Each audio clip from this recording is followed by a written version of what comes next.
a decorated army colonel, a fallen soldier's remains, and a flight he was denied. What happened next shook the entire country.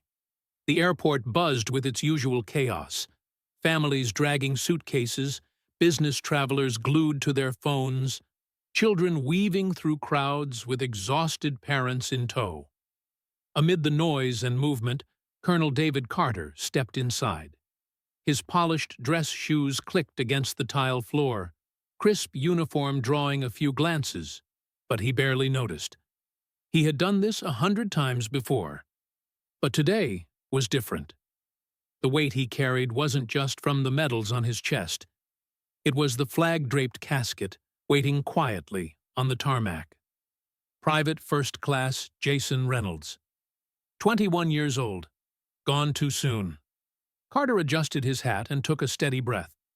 Today, his duty went beyond orders or titles. It was a vow, one made to every soldier who never made it home. No one gets left behind. He approached the airline counter and placed his military ID and official orders on the desk. The woman behind it barely glanced at him at first, typing quickly. Then she froze, a beat too long. "Sir, can I see that again?" she asked, her voice suddenly tight. Carter handed over the documents once more, his gaze steady. He'd been trained for pressure, but nothing had prepared him for what would happen next. The hesitation was subtle, but unmistakable. A sideways glance to her co-worker. A shift in posture, like she'd just stepped into something she didn't want to handle. Then a whisper to the agent next to her. The man's face remained unreadable, but the tension in the air thickened like fog. When she finally turned back to Colonel Carter, her forced smile barely concealed the discomfort. "I'm sorry, sir," she said carefully, "but there's an issue with your ticket. We can't allow you to board at this time." Carter inhaled slowly through his nose, then exhaled just as slow. He had faced war zones, tense negotiations, and bureaucratic red tape overseas. But this felt different. "I'm escorting the remains of a fallen soldier," he said evenly, tapping the paperwork with quiet insistence. "Everything is in order." The agent still didn't meet his eyes. "I understand, sir, but there's a security protocol in place, one we're not authorized to override." "Security protocol?" He kept his voice calm, controlled. "What kind of protocol prevents a military escort from fulfilling his duty?" "I'm sorry," she repeated. "It's just policy." Behind him, the line had grown. People shifted uncomfortably. Some murmured. Others watched in silence. He could feel their eyes, their confusion, their judgment. But he didn't move, didn't step aside, didn't lower his gaze. He was not leaving without an answer. A moment later, a supervisor, mid-50s, weary eyes, and an air of reluctant authority, stepped forward, clearing his throat. "Colonel Carter," he said quietly, "may I speak with you?" "Over here?" "Sir, I apologize for the inconvenience," the supervisor began, his voice dipped in that rehearsed politeness, the kind designed to end conversations, not invite them. "But we have certain policies in place. Unfortunately, we can't override them." Carter inhaled slowly, the way a man does when he's heard this line too many times in too many languages. He kept his voice level. "I've flown as a military escort before. I know the protocol. There's no policy that prevents me from boarding. So let's not dance around it. What's the real reason?" The supervisor hesitated, then cleared his throat. "It's just an added security measure. Nothing personal, sir. Nothing personal." Carter clenched his jaw. The words echoed. Empty. Familiar. He'd been in rooms like this before, where vague policies were shields, where real reasons hid behind hollow phrases, where people waited for him to lose his temper, to justify their silence. Not today. He stayed still, poised, controlled. Around him, the terminal had gone quiet. The hum of casual airport life had stalled. A woman in a red blazer leaned toward her husband, whispering. A young man clutched his boarding pass, brow furrowed, glancing from Carter to the airline staff like he was watching a scene he couldn't quite understand. Then, cutting through the silence, "Sir," a firm voice called out, "do you have an issue with his military clearance?" Carter turned his head slightly, eyes locking onto the speaker. It was a TSA officer, young, sharp, and clearly paying attention. A man a few spots behind Carter had spoken. Older, maybe mid-60s, with a weathered face and a USMC cap pulled low over his brow. A Marine, a veteran, and he wasn't staying silent. The supervisor shifted, visibly uncomfortable. "No, sir," he replied carefully. "This isn't about clearance.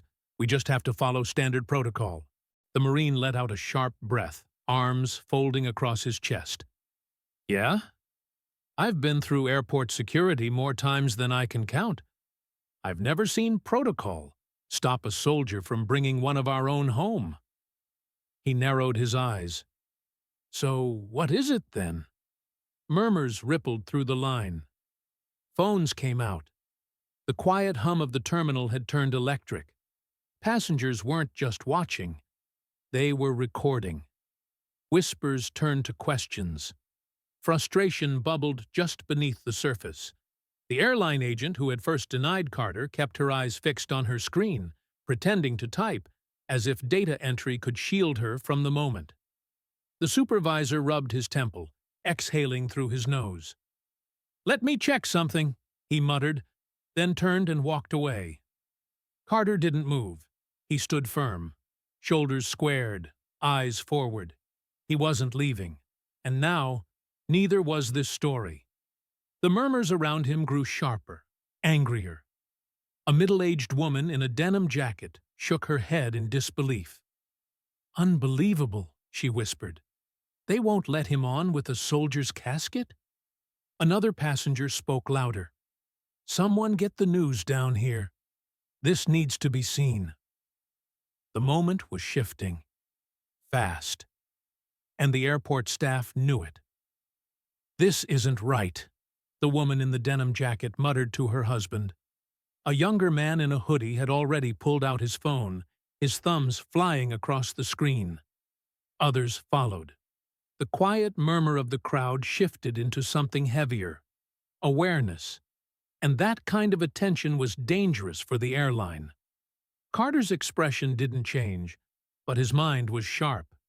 He noted everything: the supervisor's lingering absence, the tremble in the agent's hand as she pretended to type, the way people leaned in, phones raised, capturing the moment. Then, a voice cut through the thick silence. "Excuse me, sir." Carter turned. A young woman, maybe 25 at most, stood a few feet away. Her phone was raised, but her eyes were steady. Her voice was quiet, deliberate. I don't mean to intrude, but are they really not letting you board?" The way she asked it, soft but already knowing the answer, made the entire line lean in closer. Carter nodded, his tone even. "That's correct." The woman blinked. Then she lifted her phone slightly, angling the screen toward him. "I'm live right now," she said. "People need to see this." And just like that, the floodgates opened. Another man raised his phone high above the crowd. "This is wrong," he said, his voice louder now, shaking his head. "This man is escorting a fallen soldier." A ripple of agreement spread. Disbelief turned into outrage. "Let him through. He's honoring someone who died for this country." This is what we've come to? The atmosphere in the terminal had shifted from tense to explosive. What began as quiet resistance had now become a public reckoning. Carter remained still, dignified, but no longer alone. A woman farther back raised her voice. "Hey, can someone explain why he's being denied?" The energy in the terminal had shifted. What started as scattered whispers had become a wave, unstoppable. The agent behind the counter looked like she wanted to vanish. Her fingers hovered above the keyboard, frozen. Her eyes flicked nervously toward the cameras pointed directly at her. Then, the Marine stepped forward again. His voice was calm, but it landed like a hammer. "I've seen a lot in my time," he said, "but I never thought I'd live to see the day when an American soldier, escorting a fallen brother home, was treated like this." Silence swept through the terminal. Even the overhead announcements seemed to fade. All that remained was the soft click of phones recording, capturing history in real time. The Marine squared his shoulders, jaw tight. "This is a disgrace." The agent swallowed hard. Her knuckles were white on the edge of the desk. Still, the supervisor hadn't returned. Then, from the back of the crowd, someone muttered, "It's already trending." Carter didn't move. He didn't have to. The world was watching now. The young man in the hoodie, still glued to his screen, let out a quiet whistle. "Damn! This is everywhere." Carter didn't react. Not yet. He knew better than to celebrate too soon. But the agent behind the counter had stiffened, just slightly, and that told him everything. She felt the shift. The woman in the denim jacket checked her phone again and gasped. "Oh my God," she whispered to her husband. "It's already on Facebook." The Marine gave a low grunt, pulling out his own phone. They have no idea what kind of storm they just walked into. Then, right on cue, the airport's loudspeaker crackled overhead. "Attention passengers! Due to unforeseen circumstances, Flight 237 to Phoenix will be delayed. We apologize for any inconvenience." A few groans trickled through the terminal, but most people didn't even register it. Their attention was locked on the man in uniform, standing tall, unwavering, refused passage while fulfilling a sacred duty.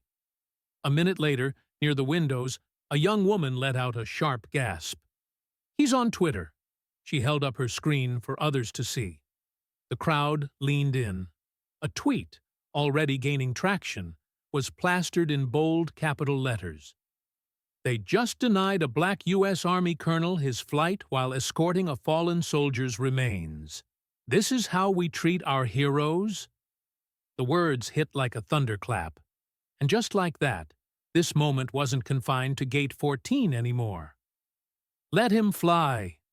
The words pulsed beneath a tweet as the numbers surged. Retweets, comments, likes, rising by the second. It was catching fire. Then another tweet popped up, this one from a prominent veteran advocacy group. "We are aware of the disgraceful incident occurring at Airport Name. Our soldiers deserve better. Expect action." A ripple moved through the crowd, a murmur that shifted into silence as realization settled in. The airline had officially lost control of the narrative. Behind the counter, the agent finally exhaled a shaky breath. Without a word, she turned and hurried toward the frosted glass door behind her. She wasn't going to check a file. She was going to summon backup. Damage control had begun. Carter reached up and adjusted his hat. He'd seen this pattern before, not in terminals, but in war rooms and diplomatic chambers. Places where powerful people suddenly realized they'd picked the wrong man to stand against. But he wasn't smiling. He didn't gloat. Because this was never about ego. It was about Private First Class Jason Reynolds, the young soldier waiting to be brought home. And until that happened, Carter's mission wasn't complete. The crowd wasn't just watching now. They were waiting. The terminal buzzed with something electric, an energy that felt like both protest and prayer. Then, finally, the supervisor returned. But this time, he wasn't alone. A second man walked beside the supervisor, taller, polished, dressed in a crisp navy suit with an airline ID clipped neatly to his chest. His pace was brisk, deliberate, the kind of stride that belonged to someone used to putting out fires before they spread too far. He stopped just short of the counter, eyes sweeping across the scene. He took in Carter, the older Marine, the raised phones, and the crowd that had grown dangerously quiet. Clearing his throat, he addressed Carter directly. "Colonel, I sincerely apologize for the miscommunication." His voice was calm, PR smooth. "There appears to have been an error in our system. We're working to get you on your flight immediately." Miscommunication. Carter had heard that word too many times in uniform. It didn't mean something had gone wrong. It meant we got caught. It meant fix this before it costs us everything. He didn't respond right away. The silence stretched, long enough for the man in the suit to shift his weight and glance around at the phones still recording. Finally, Carter spoke. Cool, measured. "An error, you said?" "Yes, sir," the man replied, nodding quickly. "A regrettable one. I assure you, it wasn't intentional." A soft scoff rippled through the crowd. The Marine gave a sharp shake of his head.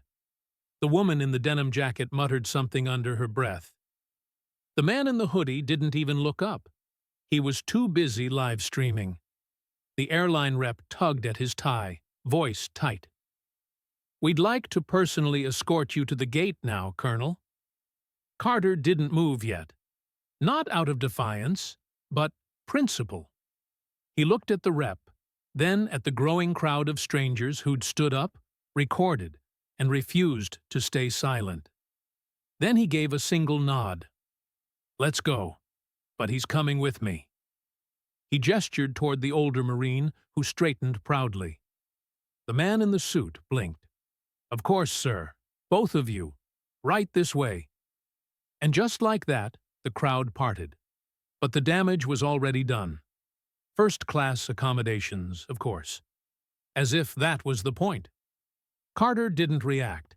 He looked past the man in the suit toward the counter, where the same agent still stood.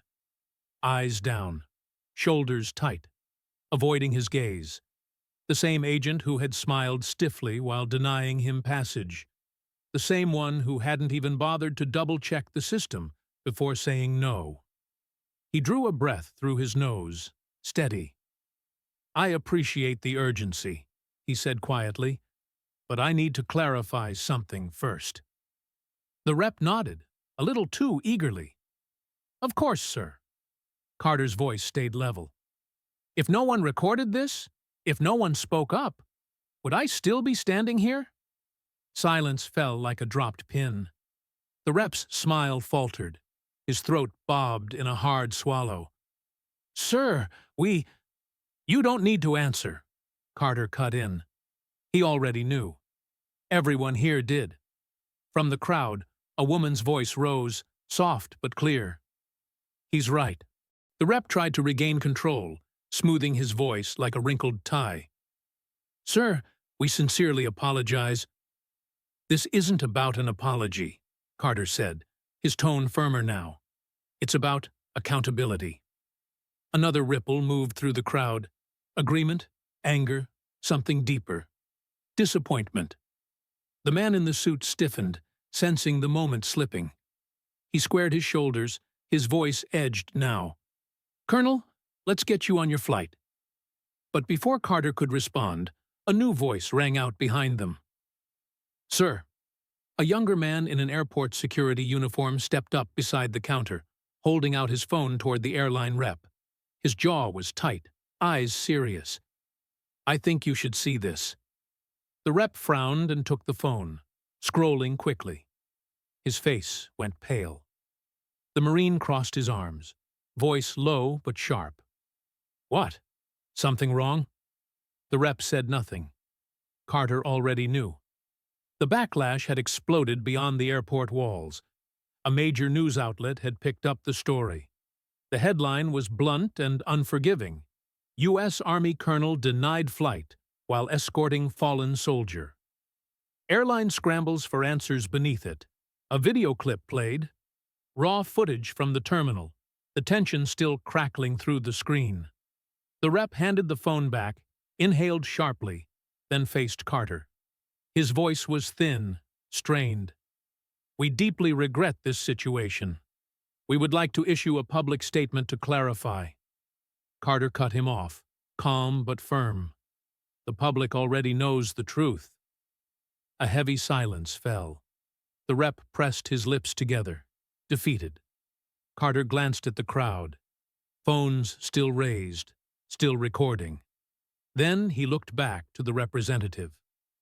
"I don't need first class. I don't need special treatment. What I need is respect. And so does the soldier I'm escorting." Another murmur swept through the crowd, growing louder this time. The airline rep gave a stiff nod, as if that was all he could offer now. "Understood, sir." The Marine let out a low, approving grunt. Carter adjusted his hat, his voice steady. "Now, let me finish this mission." But the consequences for the airline were just beginning. The story had slipped beyond their control, spreading faster than any damage control team could manage. The terminal no longer felt like an airport. It felt like a press conference. Phones kept recording. Passengers leaned in, eyes fixed on the unfolding drama. Then something unexpected happened. A man in a dark blue suit entered the scene. His posture was unmistakable, the confidence and authority of someone used to command. He wasn't airline staff or airport security. He was military. The room shifted. People instinctively made way as the man approached Carter. His ID badge caught the light briefly. "Colonel," he said firmly, extending his hand. "I'm Major Thomas Beckett, Department of the Army. We've been informed of the situation." Carter shook his hand firmly, his grip unwavering. He didn't need to ask how the major had arrived so quickly. The military never wasted time when it came to its own. Beckett turned sharply to the airline representative, his voice cold and precise. "We are handling this now. Colonel Carter and the remains of Private First Class Reynolds will not be flying commercial." The rep blinked, caught off guard. Sir, we were just about to—" "You were just about to cover your tracks," Beckett interrupted, polite but unmistakably commanding. He glanced at Carter.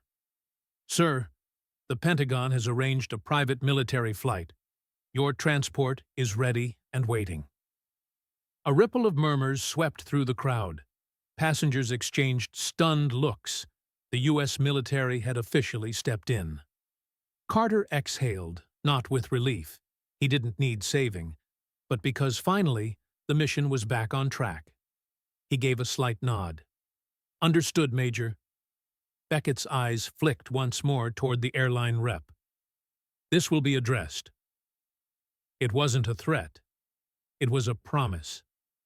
Carter turned back to the Marine standing nearby, who watched the entire exchange with quiet satisfaction. "Appreciate you, brother," Carter said quietly. The Marine tipped his head in acknowledgement. "We look out for our own."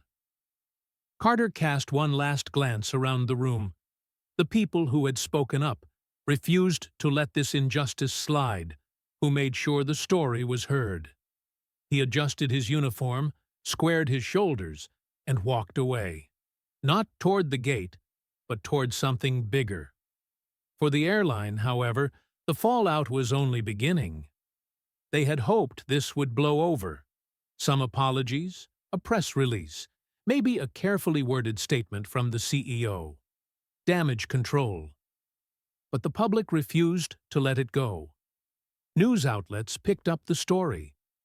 Veterans organizations issued sharp condemnations. Politicians demanded answers and accountability. Then came the financial fallout. By week's end, the airline's stock had plummeted. A trending hashtag calling for a boycott gained unstoppable momentum. Customers flooded their social media with demands for explanation and justice. And finally, The knockout blow. A lawsuit. A coalition of military advocacy groups filed a formal complaint, accusing the airline of discrimination and failure to uphold protections for service members. The story wasn't over. It had only just begun.